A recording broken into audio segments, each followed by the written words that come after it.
Muy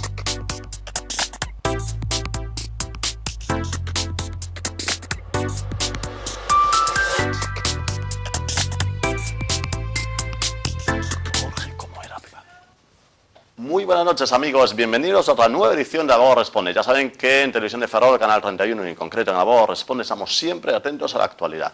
La actualidad tenga tintes económicos, jurídicos, empresariales, incluso médicos, como es un poquito el caso de hoy.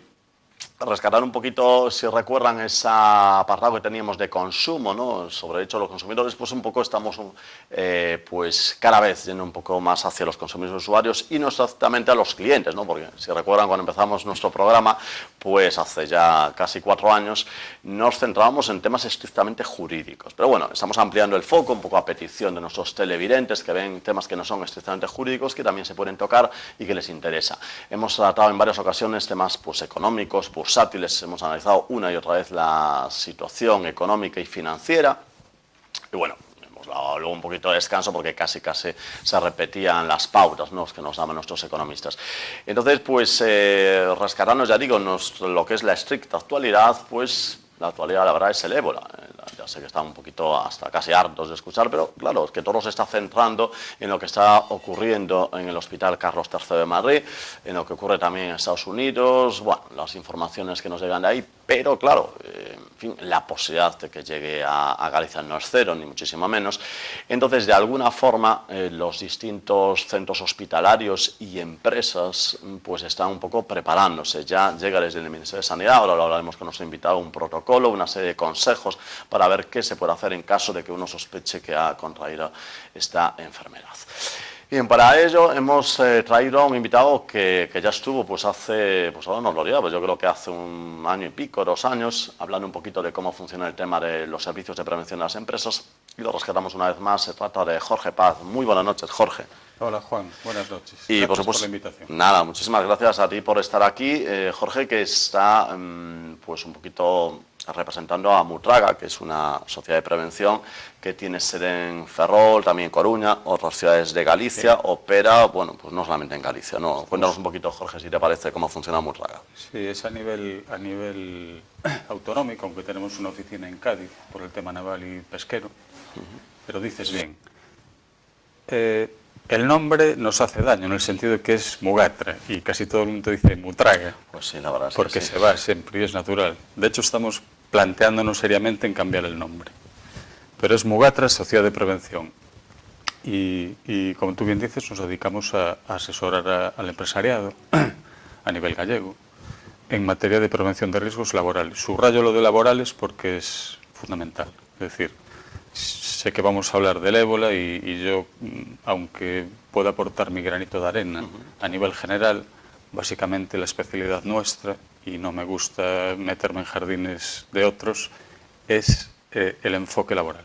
El enfoque laboral que se está tratando de dar, ya están llegando a las empresas, sobre todo a las grandes, pero también a algunas pymes, protocolos de sus respectivas mutuas y también el Ministerio de Sanidad para un poco como qué hacer, ¿no?, si uno cree que tiene un trabajador pues que puede tener esta peligrosa enfermedad. De cualquier forma, si te parece, antes un poquito de centrarnos en el tema de actualidad, que es el propio ébola, lo que nos está trasladando el Ministerio de Sanidad, que en principio está llegando vía empresas, no directamente al usuario, de ahí un poquito también la razón de ese programa. Desde la Sociedad de Prevención asesoráis a empresas, un asesoramiento que además es obligatorio, ¿no?, que tengan las empresas. Sí, en este país, como bien sabes, desde que se promulgó la ley de prevención de riesgos laborales, todas las empresas tienen obligación, o bien de con medios propios o con medios ajenos, dar cabida a toda la problemática de prevención de cara a sus trabajadores. Medios propios, que es una locura, ¿no?, que lo tengan. Sí, y sobre todo, imagínate en este tema, es decir, en donde es un tema básicamente sanitario y en donde la respuesta tiene que venir de un profesional que muchas veces, dado el tejido empresarial, sobre todo gallego, estamos hablando de empresas de 1 a 5 trabajadores, no se pueden permitir el lujo, lógicamente, tener en plantilla un médico que además en este caso tiene que ser especialista en medicina del trabajo. Igual que no tiene un abogado, igual que no tiene un economista, pues estas son muchas cosas que subcontratan. Yo no sé, quizás grandísimas empresas tipo Inditex y no sé si Navantia llegan a tener servicio de prevención propio. Sí tienen. Y aún así, a pesar de eso, a veces también tiran de manera puntual de los que nos dedicamos a esto. Muy bien, pues el servicio de prevención, claro, nada más oportuno. Directamente el ébola se está, creo que, planteando desde ese punto de vista, no desde la prevención.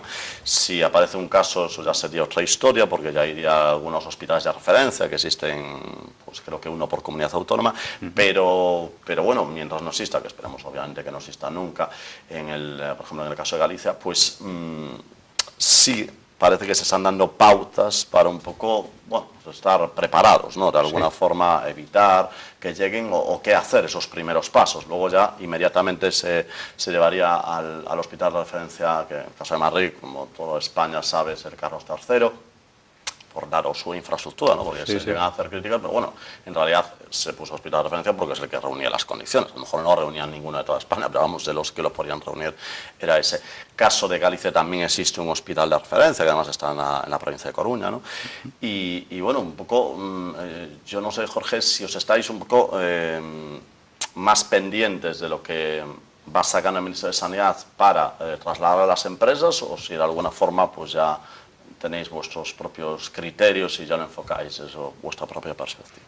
Sí, se producen las dos circunstancias, es decir, el protocolo que tiene editado el Ministerio y la Organización Internacional del Trabajo, que lo que hacen son notas informativas, porque no son vinculantes, a diferencia de los protocolos del Ministerio, que sí que lo son. Hay una mezcla de esto, más toda la experiencia que podamos tener en materia laboral, que yo creo que enriquece precisamente todo lo que nos viene dado por el Ministerio y de lo que no podemos escapar. Es decir, es un protocolo que además es el que es. Que el nuestro sería igual, es decir, porque se basa en criterios científicos, no en nada más. Y en ese sentido ya hay casos reales aquí, es decir, tenemos clientes, hospitales fundamentalmente, porque como te decía al principio, el enfoque es laboral. Es decir, ¿quién es el receptor de mi asesoramiento? Del asesoramiento de Mugatra. Empresas. Hospitales, empresas, básicamente, y en este tema el personal más expuesto es o personal sanitario, imagínate, pues enfermeros, auxiliares, médicos, desde un celador en un momento dado. Y hay una parte que igual no queda clara también a nivel de tratamiento de cadáveres que pudieran haber padecido o transmitido esta enfermedad, desde un matadero hasta un centro de un tanatorio. Es decir, ese es el personal laboral potencialmente más expuesto. O sea, que los sanatorios también están recibiendo. Sí. Y son, de hecho, ya te digo, recibimos consultas de hospitales que son clientes, de tanatorios que son clientes del Servicio de Prevención de Mugatra. Son las consultas que estamos empezando a recibir, solicitándonos reuniones con ellos para que puedan transmitir a sus trabajadores pautas de comportamiento, como bien dices, preventivas, para que sepan lo que deberían de hacer o a quién dirigirse en caso de que tengan alguna sospecha. Que es un poco, a ver, salvando muchísimo las distancias, lo que se llegó a hacer con la gripe A, ¿no? Que también se había hecho una cosa de ese estilo, ¿no? Eso es. Y también era un colectivo muy específico. Y en este caso más. Estamos hablando de un virus que igual me estoy adelantando, Juan, pero como sé que va a llegar el momento. Es un virus, en cierto modo, relativamente fácil de identificar, aunque se puede confundir con los síntomas con alguna otra enfermedad, pero digamos que tiene una cosa que es muy específica, un síntoma que es una subida repentina de la fiebre, es decir, no se puede confundir con una gripe, donde tú paulatinamente vas teniendo unas décimas. Aquí es repentino. Es repentino, es una subida de fiebre repentina que suele ir acompañada de alguna hemorragia, es decir, es difícil confundirlo con una gripe, por no decir imposible. Y, sin embargo, es fácil confundirlo con otras enfermedades, que son las que vienen contempladas en el protocolo, como es paludismo, etcétera, fiebres hemorrágicas en general. Ahí es más fácil, pero por esa misma razón también es fácil descartarlo, porque esa sí que se sabe cómo hacerlo. En el virus del ébola es un poquito más complicado, pero ya digo, tenemos esa facilidad, es decir, sabemos que los síntomas son esos y además, que es otra cosa que juega a favor, que solo se transmite la enfermedad una vez que la persona manifiesta los síntomas. No antes, aunque la está incubando, no es como una gripe normal. No es como una gripe que se puede transmitir cuando la estás incubando, es decir, cuando tú no lo sabes. Aquí lo sabes. Es decir, si tú la transmites, es porque lo sabes. Es decir, tú sabes perfectamente que estás infectado por el virus del ébola porque son síntomas, ya digo, descartado el paludismo, etcétera, son síntomas muy específicos. Y bueno, una cosa que llega un poquito a lo mejor a la psicosis es que hay gente que llega a pensar que simplemente por convivir en el ambiente, por respirar el mismo aire que el enfermo, uno puede llegar a contagiarse. Eso sin duda es exagerado, ¿no? Sí, es exagerado, ya digo, porque además se tiene que dar esa circunstancia de que tenga que existir un contacto directo con piel lesionada, es decir, a través de una mucosa, es decir, tiene que ser un contacto muy, muy directo. Y además con una persona que esté en ese momento desarrollando los síntomas. Aunque la persona esté infectada y tener contacto con esa persona no provoca el contagio. Aunque tenga ya el virus del ébola, para hablar claramente al público que nos oye. Tiene que tener esa fiebre alta. Hombre, bien la definición es muy clara. Es decir, un criterio clínico que usan es que haya fiebre de más de 38,6 grados centígrados y que además acompañe alguno de los 3 síntomas siguientes. Dolor de cabeza, vómitos, diarrea o dolor abdominal, manifestación hemorrágica no explicada, es decir, que haya una hemorragia que no tenga una explicación. O un fallo de muchos órganos, a nivel hepático, etc. Ya tiene que ser la conjunción, con lo cual, sí. Si simplemente tiene un poco de fiebre, por favor, no se alarme, porque no significa que tenga semejante cosa. De todas formas, lo que sí es cierto es que si llegan a tener los síntomas, claro, capacidad no hay en cualquier centro ambulatorio para reaccionar con inmediatez, ¿no? No, hay una dirección de referencia que el propio protocolo del Ministerio pues tiene. De hecho, tiene establecido incluso un modelo de comunicación con los datos necesarios. Y la notificación urgente que consta en el protocolo es un teléfono 24 horas, que yo no sé si procede, Juan, sí, darlo. Por supuesto, sí, Jorge. Pero es un teléfono de Madrid relacionado con el Carlos III y el teléfono de 24 horas es el 91-596-4574. Es el teléfono que dan en el Repetimos, Ministerio. 91-596. 91-596-4574. 4574. De todas formas, bueno, vamos a ver, la psicosis ha llegado pues por una circunstancia muy concreta, es decir, tampoco es una cosa que con alegría se pueda contagiar, es decir, hablamos de un contacto directo y hablamos de que la persona que ha sido contagiada sin haber viajado a África, claro, estuvo en contacto directo con una persona que falleció por la enfermedad. Es decir, no es que sea una cosa accidental, que viajó en el mismo bus que el enfermo, ni algo por el estilo, como casi se llega a sugerir, ¿no? De hecho, yo supongo que todo esto que se ha realizado en el piso y demás, y con personas que de alguna forma tuvieron contacto, es lo que muchas veces hacéis con otro tipo de enfermedades, es por protocolo, ¿no? Por un poco lavarse las manos, ¿no? Por decirlo de una forma sencilla. No, y a veces hay que poner un poco de sensatez en todo. Es un virus muy difícil de contagiar. La gripe y mata más gente, de hecho. Es muchísimo más complicada de detectar y sobre todo porque, insisto, juega a favor el hecho de la incubación. Mientras estás incubando y no desarrolla, aunque lo tengas, no puedes transmitirlo. Sin embargo, la gripe sí. Además, no sabes que la tienes. En este caso es todo lo contrario, sí sabes. Los síntomas son muy claros, los podemos repetir, pero es fiebre alta, repentina. Yo creo que es fundamental hacer hincapié en que es repentina. La gripe no te sube la fiebre en minutos. En el caso del virus del ébola, sí. Sí, uno va notando en una gripe cómo le va subiendo la fiebre. Sí, pero esto no, es instantáneo, entonces es bastante fácil de identificar en ese sentido. Y bueno, en ese sentido, pues...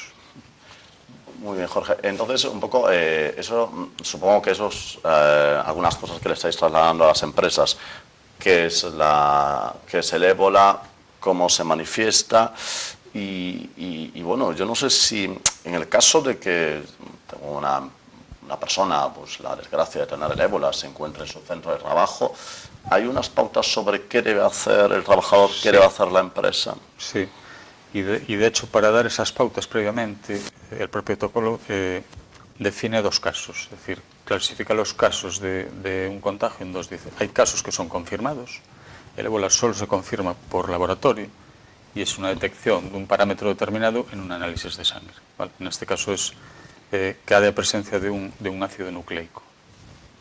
Eso es una detección clara. Y después está lo que es clínica, es decir, que un caso clínico significa que sospecha, pero es a la vista de un médico, de un sanitario, sin haber un análisis que certifique que es un caso concreto. El primer caso ya estaría aislado, con lo cual no Exacto, habría que ya es hacer un nada. caso que se Pero considera el segundo, ¿hay algún confirmado. tipo de protocolo? Y claro, y después, digamos, para confirmar o para poner en sospecha a alguien, aparte de las características que nombramos, más de 38,6 grados, dolores de cabeza, hemorragia, también, como criterio, se tiene en cuenta si hubo estancia de esa persona en alguna de las áreas donde ha habido transmisión de este virus, en África, es decir.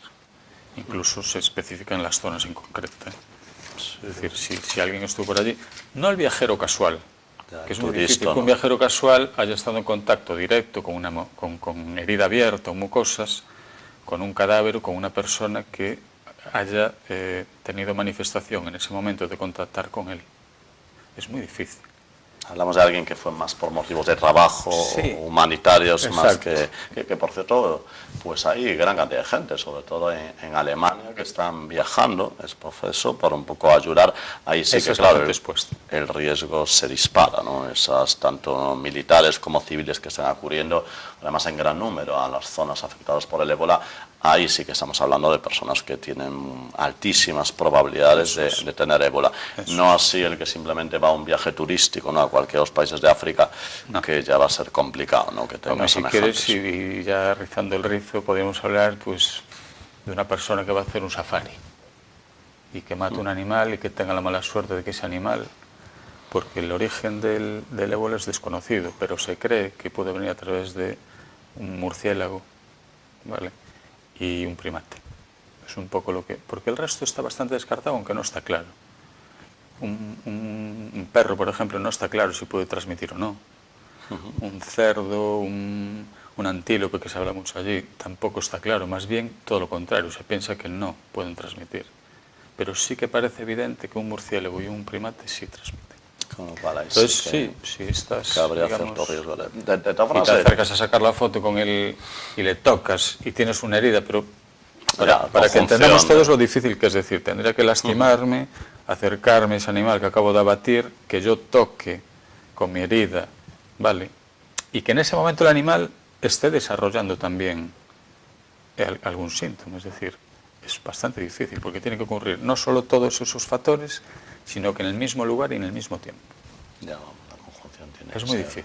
Importante. De todas formas, sí es verdad que ya desde hace unos meses desde España se han hecho, bueno, ya lo había, pero bueno, se ha enfatizado en países con riesgo, ¿no?, de diverso tipo, y un poco como, incluso ya no a nivel de enfermedad, sino a nivel de seguridad, como incluso España se exime de responsabilidades, incluso de tener que, digamos, repatriar un poco a personas que hayan viajado a esos países. Es decir, se han elaborado ya mapas de riesgo, sí, con lo cual, incluso, yo no sé en este caso concreto, pero personas que deliberadamente hayan viajado a zonas que se sabe que están expuestas a un alto riesgo, bien por guerra o bien por una enfermedad grave, pues ahí, claro, ya sería bajo su responsabilidad, obviamente. Sí, y de hecho se recomienda vivamente que si surge algún caso, pues, por ejemplo, un domicilio, que no se trate en el domicilio ese caso. Se procede el traslado a un centro específico y la limpieza del edificio, etcétera, pues, lógico, ¿no? Pero no recomienda ni el propio protocolo del Ministerio ni la Organización Internacional del Trabajo que se trate en casa eso. Y después sí, hay una batería, hay un anexo entero con el tipo de equipos de protección individual a usar, que si guantes, qué tipo de guantes, qué tipo de equipos de protección, incluso con una secuencia de uso para vestirse y desvestirse, que viene contemplada, ¿no? Es decir, está estudiado eso.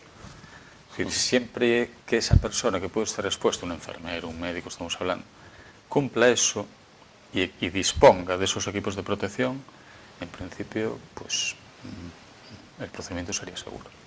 Que por cierto, o sea, hay polémica incluso con la forma en la que se hayan puesto o quitado los trajes de la persona afectada.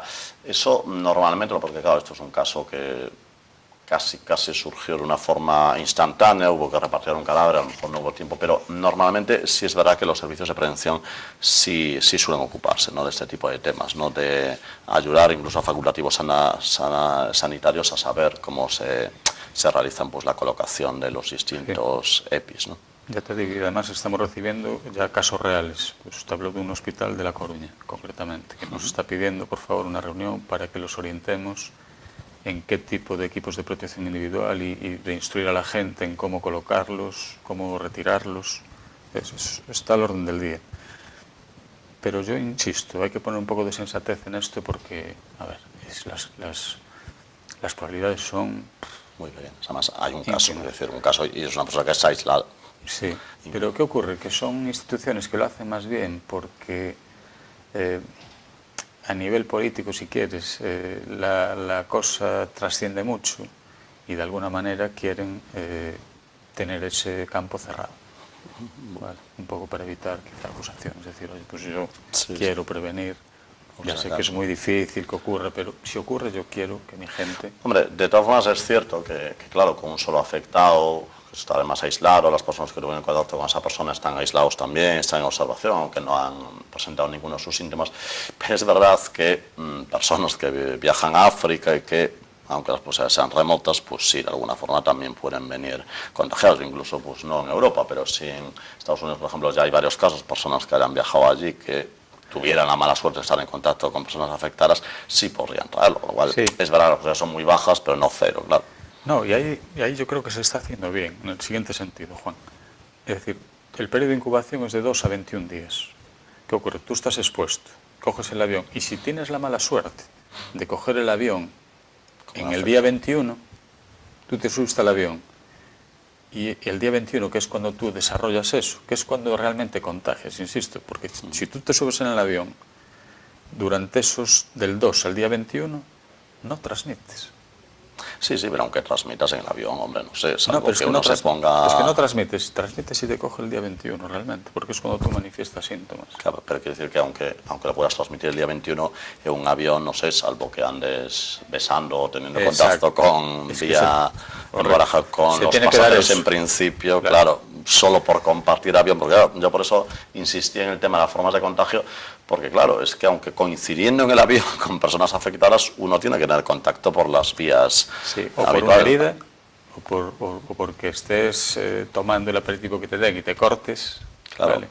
Y estés al lado de esa persona. De hecho, el propio protocolo dice, el asiento de delante, el de atrás y las 3 filas de al lado son los que, digamos, en ese caso de sospecha de que esa persona al subir al avión le suba la fiebre, es decir, hombre, estamos ante un caso de una persona que tuvo exposición hace 21 días. Y es hoy cuando se manifiesta. Luego es hoy cuando es peligroso, vamos a decirlo así. Peligroso, pero insistimos, teniendo contacto directo, que un avión tampoco es lo habitual que uno tenga contacto hasta ese extremo con los pasajeros. Justo en ese momento, claro, bueno, y aún así no tendría que avanzar mucho. Son muchas cosas las que tienen que coincidir. Yo en cierto modo, yo no sé, Jorge, estás de acuerdo, pero en cierto modo a mí todo esto me recuerda cuando, digamos, se extendió, digamos, no se descubrió, pero sí se extendió el tema del SIDA, ya hace muchos años, que la gente llegaba a pensar que por saludar con la mano o con 2 besos a una persona se contagiaba. Sí, esto yo le estoy viendo un cierto parecido, porque además las formas de transmisión son muy parecidas a las de ETS, la enfermedad de transmisión sexual, con lo cual, claro, parece que la gente está exagerando, ¿no? Claro. Somos muy alarmistas. Y lo cual es humano, de todas formas. Es humano y es lógico, porque cuando tú desconoces o la información no es completa, o excesiva, porque a veces por demasiada información también nos aturullen, pero la diferencia brutal es que, primero, el SIDA tú podías ser portador incluso y no desarrollarlo y contagiabas, ¿vale? Pero es que esto no, es decir, yo me canso de insistir, Juan, porque creo que es lo interesante para la gente. Importante que quede claro. Si tú no tienes sintomatología, no puedes contagiarlos. El SIDA sí, o una gripe también, hace muchísimo más daño, porque esa persona no sabe lo que tiene, hasta que se detecta, pues a veces por un reconocimiento médico laboral. Igual lo puedes detectar. Sí, bueno, que eso es otra de las cosas que se podría preguntar. Un reconocimiento médico laboral, claro, el ébola podría llegar a detectarse en un ordinario, ¿no? No, salvo que en laboratorio pides específicamente... que no se suele hacer, ¿no? Que no se suele hacer, la presencia, como decíamos en analítica, que te marca el protocolo, que es la presencia de un ácido nucleico, ¿vale? en sangre. Pero es que no tiene sentido pedir eso con carácter general, porque es matar mosquitos a cañonazos. No tiene sentido. Salvo que tú tengas un caso y dices, coño, tengo un hospital que, como tú decías antes, desplazó una persona allí para atender de manera voluntaria. Esa persona no es nada descabellado. De hecho, es lo que se debe hacer. Decir, oye, vamos a hacerte una analítica anterior o a periodos regulares, porque entonces sé si lo tienes. Ya no espero esos 21 días. ¿Vale? Entonces pero es tan sencillo como decir, ya sé que lo tienes, durante esos 21 días tengo tiempo de sobra para tomarme cafés incluso. Te preparo una habitación para aislarte, porque no eres peligroso. Para cuando se desarrollen tus síntomas, cuando te suba la fiebre, que no seas contagioso, porque ese es el momento crítico. Es decir, podríamos tenerlo todo preparado en una habitación de un hotel de 5 estrellas, si yo sé eso. Jorge, se están escuchando predicciones de lo más variopinto, que si en Navidades puede llegar a haber varios miles, no en España, digo, a nivel del mundo, fuera de África. No sé, con la información que os está llegando del Ministerio de Sanidad, de la Organización Mundial de la Salud, de la Organización Internacional del Trabajo, la OIT, sinceramente, ¿crees que puede llegar esto a descontrolarse? Es decir, teniendo en cuenta que es una enfermedad que ya hace muchos años que existía en África y que hasta ahora pues tampoco estaba dando problemas fuera de África. En África pues sí lo daba. ¿Crees que de verdad esto se puede llegar a descontrolar o son simplemente agoreros que un poco, en fin, yo creo están jugando a hacer una tragedia de todo esto? Rotundamente no se va a descontrolar. Rotundamente. Bueno, es decir, son... incluso, me atrevo a decir que incluso hasta queriendo, porque son muchas las circunstancias que tienen que concurrir. Además están en el tema de aeropuertos, sobre todo porque eso sí que es difícil, pero para evitar ese caso último, es decir, hay controles, toman la temperatura, etcétera, para evitar que haya gente que haya estado viajando. O sea, se está cerrando tanto y se está siendo tan preventivo que incluso gente que no tuvo ese contacto ni con otra persona ni con un animal, contacto físico, de abertura de la piel. Sí. Solo por el simple hecho de haber estado, ya se le toma datos en los aeropuertos. Es decir, la Unión Europea, por cierto, es controlar los aeropuertos. Súper prevencionista, la postura que está tomando. Sí, es una medida además que la Unión Europea está intentando que se unifiquen pues algún tipo de criterio sobre control en los aeropuertos de personas que puedan tener algún síntoma. Bueno, Jorge, yo creo que han quedado ciertas cosas claras, un poquito para lo que es un problema actual como es el ébola. No me queda más que agradecerte muchísimo el que hayas estado aquí en Televisión de Ferrol. Jorge Paz, que pertenece a Murraga, que tiene su sede, por cierto, vamos a recordarlo aquí en Ferrol. En Ferrol estamos en la calle Ingeniero Comerma, por si hubiera alguna empresa, algún trabajador o algún particular que necesite más información o incluso acceso al protocolo oficial, digamos, que aquí en el programa de Juan pues no da tiempo, ni queremos calentar la cabeza con tanta información, pero estamos en la calle Ingeniero Comerma, número 32. Muy bien. Pues Jorge Paz de Mugatra, muchísimas gracias por estar aquí en Televisión de Ferrol. Gracias por contar con nosotros. Bien, amigos, pues hasta aquí lo que quiero decir el tema del ébola aquí en Televisión de Ferrol. De hecho, de todas formas no descartamos un poco cómo evoluciona esto el dedicar algún programa más a este tema, pero bueno, para unas pinceladas creemos que en principio ha sido suficiente. Muchísimas gracias por su atención y nos vemos la próxima semana aquí en La Voz Responde, aquí en Televisión de Ferrol.